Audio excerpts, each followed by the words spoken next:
咳嗽本来好了一点的，结果昨天又不晓得怎么，昨天晚上格外剧烈，白天没咳。小儿咳嗽比较常见，主要分为以下几种。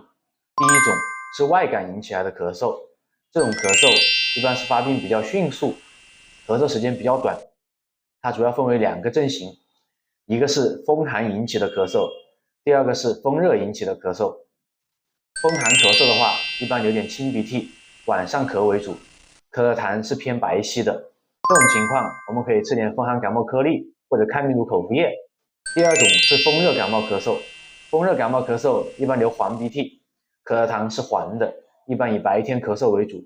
这种情况下，我们可以吃点川贝枇杷糖浆或吃点清肺止咳颗粒。还有一种咳嗽是细菌引起来的支气管炎和肺炎，这种咳嗽一般会比较剧烈，咳嗽的时间会比较长，而且会千言难愈。像如果遇到这一类情况的话，小孩子最好是找专业的医生就诊，可以用中医的办法，比如说吃点中药，或者用点中药穴位贴，通过中药绿色的手段去治疗疾病，把邪气发散出去。